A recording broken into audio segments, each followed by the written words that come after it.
کہ علم کیا چیز ہے، اور میرے نبی صلی اللہ علیہ وسلم سے جب حضرت جبرائیل علیہ السلام پہلی بار سامنے آئے اور وحی لے کے آئے اقرأ بسم ربک الذی خلق، تو اس کا پڑھنے کا مقصد کیا تھا؟ میرے نبی نے ہر دفعہ انکار کیا. جب اقرأ بسم ربک، جب میرے رب کا نام آیا تو پھر محمد صلی اللہ علیہ وسلم پڑھنا شروع کیا. پتہ چلا کہ ہمارا پڑھنا اللہ کے لیے ہو. میں آج بہت درد اور افسوس کے ساتھ آپ کے سامنے ان باتوں کو رکھتا ہوں کہ ہمارے پاس رب کا علم نہ ہونے کی وجہ سے، دین کا علم نہ ہونے کی وجہ سے آج ہمارا ایمان کس انداز میں نکل جاتا ہے ہمیں احساس نہیں ہوتا ہے، پتہ ہی نہیں چلتا ہے. حقیقت ہے کہ جس انسان کو جس چیز کے بارے میں معلوم ہو، جس چیز کو بنانے میں محنت لگا ہو، یا جس چیز کو لانے کے لیے آپ کو بڑی دقت اٹھانا پڑا ہو، پھر وہ چیز آپ سے اگر چھینی جاتی ہے تو آپ کو درد ہوتا ہے. لیکن ایمان کے لیے ہم نے کیا قربانی دی ہے؟ کلمہ پڑھنے کے لیے ہم نے کیا کئی گردنیں کٹائے ہیں. کیا ہم نے اپنے بیوی بچوں کو قربان کیا ہے، گھر بار کو قربان کیا ہے، یا کسی اور چیز کو قربانی دے کر کے جب ہمارے پاس کلمہ آیا ہے، جس کی وجہ سے آج اگر ہمارے پاس سے ایمان اگر چھینا جاتا ہے تو ہمیں درد نہیں ہوتا ہے. ہاں، وہ آج وہ لوگ بھی موجود ہیں جو لوگ بڑی محنت اور مشقت کے ساتھ ایمان حاصل کرتے ہیں، کلمہ پڑھتے ہیں، پھر اس پر عمل کرتے ہیں، اور پھر جب کوئی اگر بات کرتا ہے کلمے کے خلاف تو اپنی جان دینے کو تیار ہو جاتا ہے. وہ کہتا ہے کہ نہیں، ایسے آسانی کے ساتھ ہم نے اس کلمہ کے اندر داخل نہیں ہوا ہے. ہمیں جانتے ہیں اس کلمہ کے اندر داخل ہونے کے لیے ہمیں کتنا مشقت اور محنتیں اٹھانا پڑا. صحابہ اپنی جانیں، اپنے بیوی بچوں کی جانیں، کتنی بیویاں بیوہ ہو گئی، کتنے بچے یتیم ہو گئے صرف اس کلمہ کی خاطر. اور آج بھی محمد صلی اللہ علیہ وسلم کے دیوانے اور اس کلمہ پڑھنے والے مستانے دیکھیے دنیا کے اندر موجود ہیں. آج تقریباً 14 مہینہ گزر رہا ہے، پھر بھی غزہ اور فلسطین کے مرد مجاہد آواز دیتے ہیں فی سبیل اللہ، حسبنا اللہ نعم المولا و نعم الوکیل، میرا اللہ ہمارے لیے کافی ہے، کسی کی ضرورت نہیں ہے. آئے دن جنگ بڑھتی ہوئی نظر آتی ہے، اس کے باوجود کیونکہ وہ لوگ کلمہ کو بڑی محنت اور مشقت کے ساتھ اپنی زندگی کے اندر داخل کیا. ہم تو بڑی آسانی کے ساتھ کلمہ آ گیا میرے گھر پر، دادا مسلمان تھا تو بیٹا مسلمان ہونا ہی ہونا ہے، پوتا مسلمان ہوگا ہی کیونکہ مسلمان گھر کا ہے. نہیں میرے بھائی، یہ کبھی نہیں ہو سکتا ہے، ضروری نہیں ہے. کیونکہ نوح علیہ السلام کا بیٹا، آپ نے سنا ان واقعوں کو، کس واقعہ آپ کے سامنے رکھے، کتنے نبیوں کے بیٹے اور بھائی اپنے بھائی کے بات نہیں مانے، کتنے نبیوں کے بیٹے باپ نبی ہے، بیٹا کافر ہے، کلمہ سے انکار کر دیا. کتنی بیویاں شوہر نبی ہیں اور بیویاں کلمہ سے انکار کر دی، اللہ کو ماننے سے انکار کر دیا. آپ یہ کس خیال میں ہے کہ میرا باپ حاجی صاحب ہے، مولوی صاحب ہے اور قاضی صاحب ہے تو ہم بھی پکا مسلمان ہیں؟ یہ ہو ہی نہیں سکتا جب تک کہ علم نہیں ہوگا، اس کے بارے میں تحقیق نہیں ہوگا.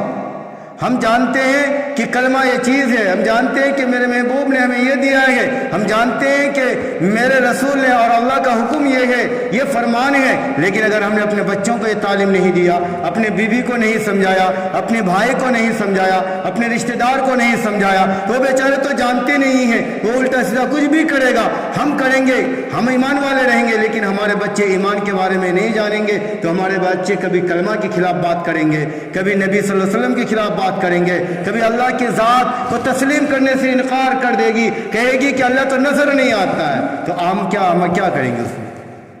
تو ہم سب کی ایک ذمہ داری ہوتی ہے کہ اپنی اولاد کو پہلے دین کا علم سکھائیں، اللہ کی پہچان بتائیں کہ اللہ ہے کون، محمد رسول اللہ کی ذات بتائیں کہ محمد صلی اللہ علیہ وسلم نے اس دنیا میں آ کر پیغام کیا دیا اور زندگی کیسے گزاری.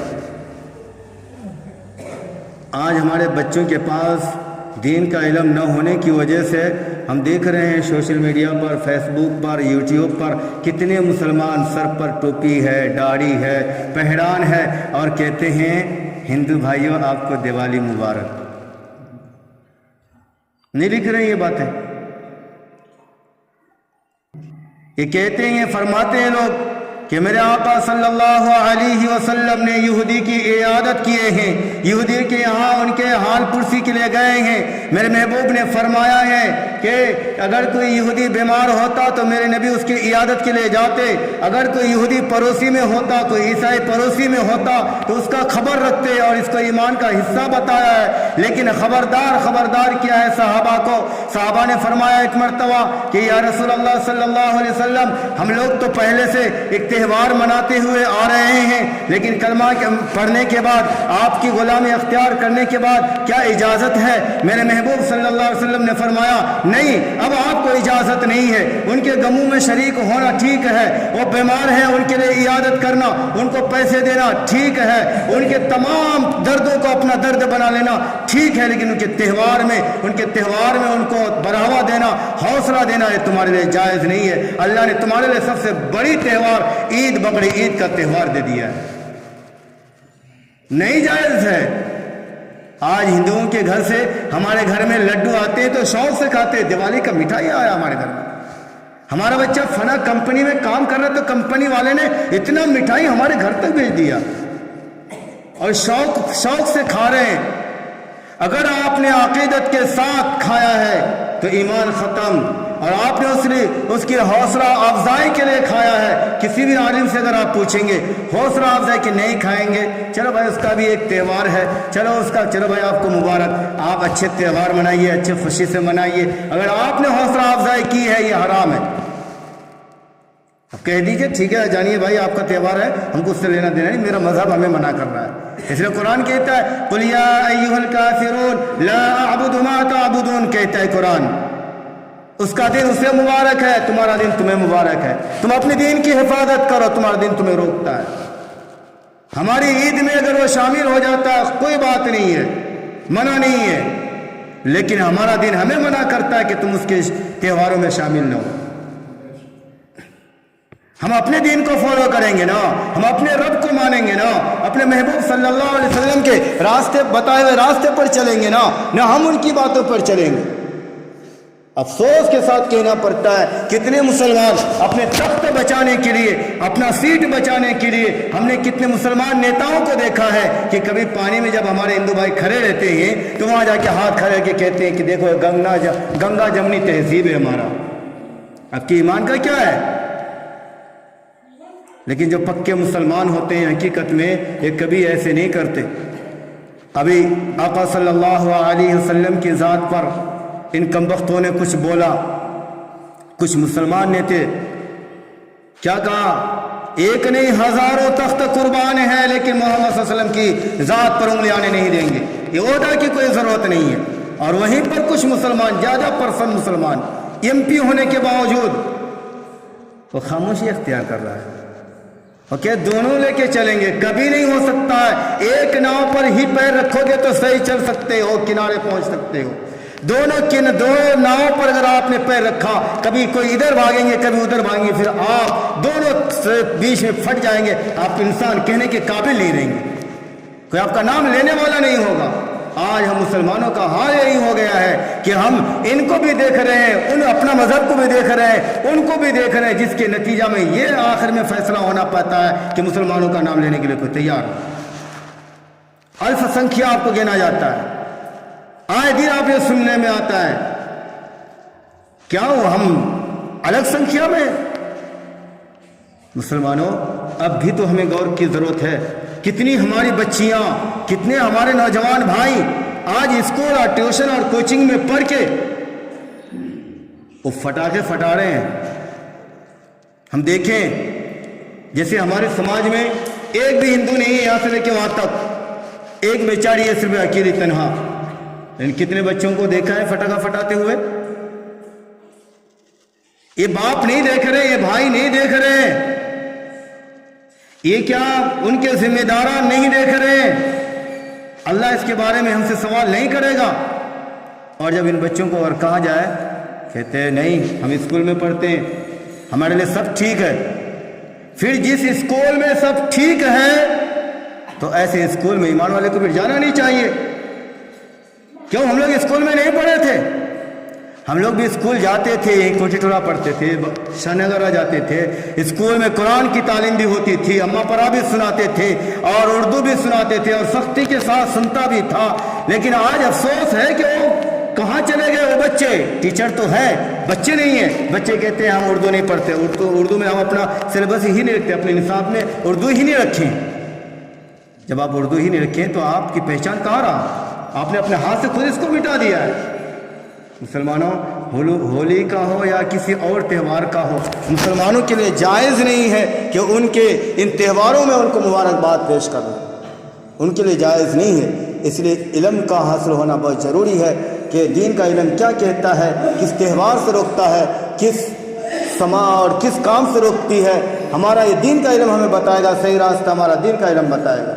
آج ہمارے پاس دین کا علم نہ ہونے کی وجہ سے یہ ساری باتیں ہمارے سامنے آتی ہیں اور ایمان ختم ہو جاتا ہے۔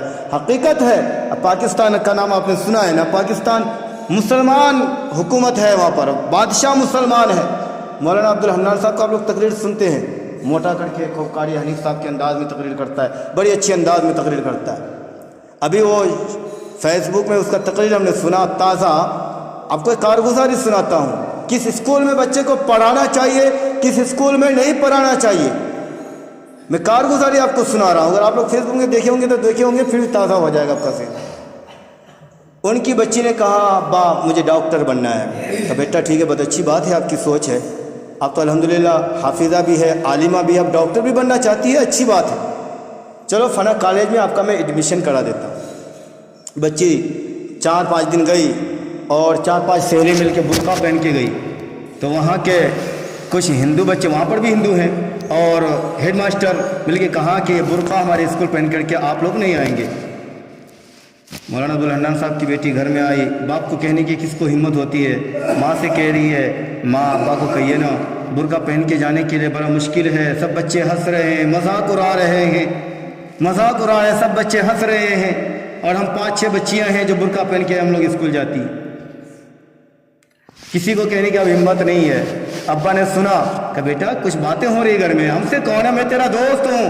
باپ کو ہر بیٹی کے لیے دوست بننا چاہیے تاکہ بیٹی دل کھول کے آپ کے سامنے بات رکھے۔ ہم تو بیٹی کے سامنے اتنا گرم رہتے ہیں کہ ہماری بچیاں دوسرے کے سامنے اپنے ذہن کی گردشیں نکال رہی ہے، ٹھنڈا ہو رہی ہے۔ پھر بچی روتی روتی پیر پر بیٹھ گئی کہ ابا ہم اسکول جائیں یا نہ جائیں، ڈاکٹر بنے نہ بنے۔ بیٹا بات کیا ہے؟ کہ ابا کالج میں جا رہی ہوں، کالج میں 4-5 بچیاں ہیں، اور یہ 4-5 بچیاں ہم لوگ برقع پہنتی ہیں اور دوسری بچیاں نہیں پہنتی، وہ ہماری مذاقیں اڑاتی ہیں، کیا برقع پہن رہی ہو، یہ فیشن کا زمانہ ہے، ارے اسٹینڈرڈی کا زمانہ ہے، اب تو بدلو۔ فوراً مولانا عبدالحنان صاحب روتے روتے کہا بیٹا شاید کہ میں نے مدرسے میں 1-2 منٹ شاید کہ کبھی لیٹ کیا ہے اور اس کا تنخواہ نائن صاحب نے مجھے دے دیا ہے، شاید کہ اسی کی نحوست کی وجہ سے تمہارے ذہن میں اور ایسے کالج میں تمہارا ہم نے ایڈمیشن کر لیا، اللہ مجھے معاف کر دے۔ خود اپنی غلطی ڈھونڈ رہے ہیں۔ آج ہم 3 دن 4 دن اسکول میں غیر حاضری کرتے ہیں اور تنخواہ لے لیتے ہیں، پھر بھی کہتے ہیں ہم حلال کماتے ہیں، پھر بھی حلال کماتے ہیں، نوکری کرنے والے کہتے ہیں، اور فوراً اپنے سر کی پگڑی بیٹی کے قدم پہ رکھ دیا، بیٹا تمہاری مرضی، اپنے باپ کی اس پگڑی کو پیر سے کچل دے یا اپنے سر پر اٹھا لے۔ بیٹی نے کہا ابا آج سے مجھے ڈاکٹر نہیں بننا، جس کالج میں اگر برقع پہننے کی اجازت نہ ہو ایسے کالج مجھے پڑھنے کی ضرورت نہیں، ڈاکٹر کو میں لات مارتی ہوں، قربان کرتی ہوں، اپنے باپ کی سر کی پگڑی کو میں سر میں اٹھاتی ہوں۔ کچھ دن گزرا، پھر اسکول کے پرنسپل نے فون کیا کہ آپ کی بچی نہیں آ رہی، کہا ایسے اسکول کی کیا ضرورت، ایسے ڈاکٹر بننے سے کیا فائدہ جس میں ہماری نقاب اور حجاب ہی نہ رہے۔ تو پرنسپل نے کہا کہ آج سے میرے اسکول میں سب بچے برقع پہن کے آئے گے، آپ اپنے بچے کو بھیجیں۔ اسکول کے نظام بدل گئی، کون کہہ رہا نہیں بدلے گا، آپ اپنے بچے کو بدلے نا۔ ہر باپ اپنے بچے کو نقاب کا، حجاب کا، اسلامی تہذیب کا تعلیم دینا، خود اسکول بدل جائیں گے ہمارے یہاں۔ ہماری بچی نہیں بدلی تو اسکول کا ماسٹر سوچتا ہے چلو بھائی کم سے بھیڑ تو لگاتا ہے، سختی کریں گے، کپڑا پر، لباس پر، پڑھائی پر، تو بچے نہیں آئیں گے، اس کا نوکری کا حفاظت کرنا ہے نا، بچانا ہے نا ان کو۔ سب اپنی اپنی ذمہ داری کو سنبھلے۔ اللہ تعالیٰ ہم سب کو ان باتوں پر عمل کرنے کی توفیق عطا فرمائے۔ آمین۔ وآخر دعوانا الحمدللہ۔